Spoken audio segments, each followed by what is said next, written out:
ഞാൻ എൻ്റെ വീട്ടിൽ നിന്ന് ഓഫീസിലേക്ക് എത്താൻ ശരിക്കും എനിക്ക് അരമണിക്കൂർ മതി. പക്ഷേ യഥാർത്ഥത്തിൽ സംഭവിക്കുന്നത് എന്താണെന്ന് ചോദിച്ചു കഴിഞ്ഞാൽ, നമ്മൾ രാവിലെ പുറപ്പെട്ട് കഴിഞ്ഞാൽ ഒരു 1.5 മണിക്കൂർ രാവിലെ വേണം, വൈകുന്നേരം ഒരു 1.5 മണിക്കൂറാണ്. അതിന് 3 മണിക്കൂർ സമയം റോട്ടിൽ നമ്മൾ ചെലവഴിക്കുകയാണ്. ഇത് എല്ലാവർക്കും, എനിക്ക് മാത്രമല്ല എല്ലാവർക്കും ഉള്ള ഒരു അനുഭവമാണ്.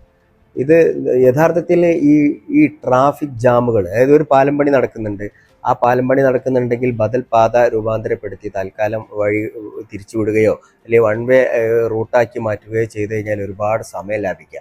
എത്ര ഇന്ധനം കത്തിപ്പോകുന്നുണ്ട്, എത്ര സമയം പോകുന്നുണ്ട്, ഇതിനൊന്നും യാതൊരു വിലയുമില്ല.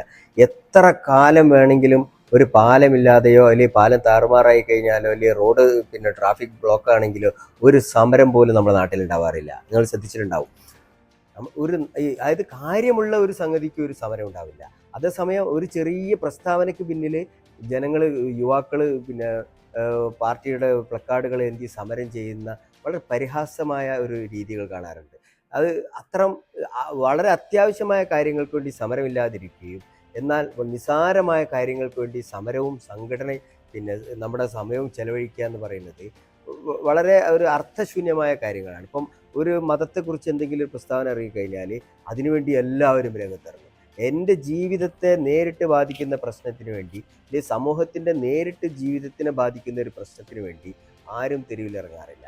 തെരുവിലിറങ്ങുന്നത് എന്തിനു വേണ്ടിയിട്ടാണ്? എൻ്റെ മതത്തിനെതിരെ ആരെങ്കിലും പറഞ്ഞിരിക്കുന്നു, അല്ലെങ്കിൽ എൻ്റെ പാർട്ടിക്കെതിരെ എന്തെങ്കിലും പറഞ്ഞിരിക്കുന്നു, അല്ലെങ്കിൽ എൻ്റെ നേതാവിനെതിരെ എന്തെങ്കിലും പറഞ്ഞിരിക്കുന്നു, അതിനു വേണ്ടിയിട്ടാണ് തെരുവിലിറങ്ങുന്നത്. ഞാൻ സഞ്ചരിക്കുന്ന റോഡിൽ എന്ത് പ്രശ്നം ഉണ്ടായാലും എനിക്ക് ഒരു ഇതുമില്ലേ. എൻ്റെ വീട്ടിലേക്കുള്ള റോഡ് ബ്ലോക്കായി കഴിഞ്ഞാൽ, അല്ലെങ്കിൽ പാലം പണി നടക്കുകയാണെങ്കിൽ, അല്ലെങ്കിൽ ഓവുചാല് ഗന്ധം കൂടിക്കഴിഞ്ഞാൽ എനിക്ക് രോഗമുണ്ടാകുന്ന പശ്ചാത്തലമുണ്ട്. അതൊന്നും യാതൊരു പ്രശ്നവുമില്ല. എത്ര പതിറ്റാണ്ടുകൾ ജനം സഹിച്ച് ജീവിക്കാൻ തയ്യാറാണ്. പക്ഷേ അവൻ്റെ ആ നേതാവിനെ കുറ്റം പറഞ്ഞാലോ, മതത്തെ കുറ്റം പറഞ്ഞാലോ, അല്ലെങ്കിൽ വേറെ എന്തെങ്കിലും വേണ്ടത്ര അവർക്ക് പ്രസക്തമല്ലാത്ത കാര്യങ്ങൾക്ക് വേണ്ടി തെരുവിലിറങ്ങാൻ എല്ലാവരും ഇറങ്ങും. ഇതാണ് നമ്മുടെ നാടും പുറത്തുള്ള ഞാൻ സഞ്ചരിച്ചിട്ടുള്ള ലോകത്തൊക്കെ കണ്ടിട്ടുള്ള പല മാറ്റങ്ങൾ. ഇപ്പോൾ സിംഗപ്പൂരിൽ, ചൈനയിലൊന്നും ഇപ്പോൾ അങ്ങനെ തെരുവിലിറങ്ങുന്ന സംഗതിയില്ല. ഭരണാധികാരികൾ എല്ലാ കാര്യങ്ങളും പ്രജകൾ ചെയ്തു കൊടുക്കും, ജനങ്ങൾക്ക് ചെയ്തു കൊടുക്കുന്നുണ്ട്. ഇപ്പോൾ നമ്മുടെ ഈ പ്രതിഷേധങ്ങൾ നടക്കുന്നതെല്ലാം തന്നെ ഒരു ആവശ്യങ്ങൾക്കാണ് ലോകത്തെ പല രാജ്യങ്ങൾക്കും.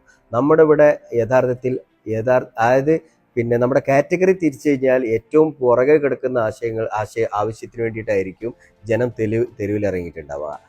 ഏറ്റവും മുൻപന്തിയിൽ ഉണ്ടാകുന്ന ഒരു ആവശ്യത്തിന് വേണ്ടിയിട്ടായിരിക്കില്ല. ആരും തെരുവിൽ ഇറങ്ങുകയില്ല, അതേറ്റ് ഉന്നയിക്കുകയില്ല. അപ്പോൾ അത്തരം പരിഹാസ്യമായ ഒരു സമരരീതികളാണ് നമ്മുടെ നാട്ടിൽ കണ്ടുവരാറുള്ളത് എന്നാണ് എൻ്റെ ഒരു അനുഭവം.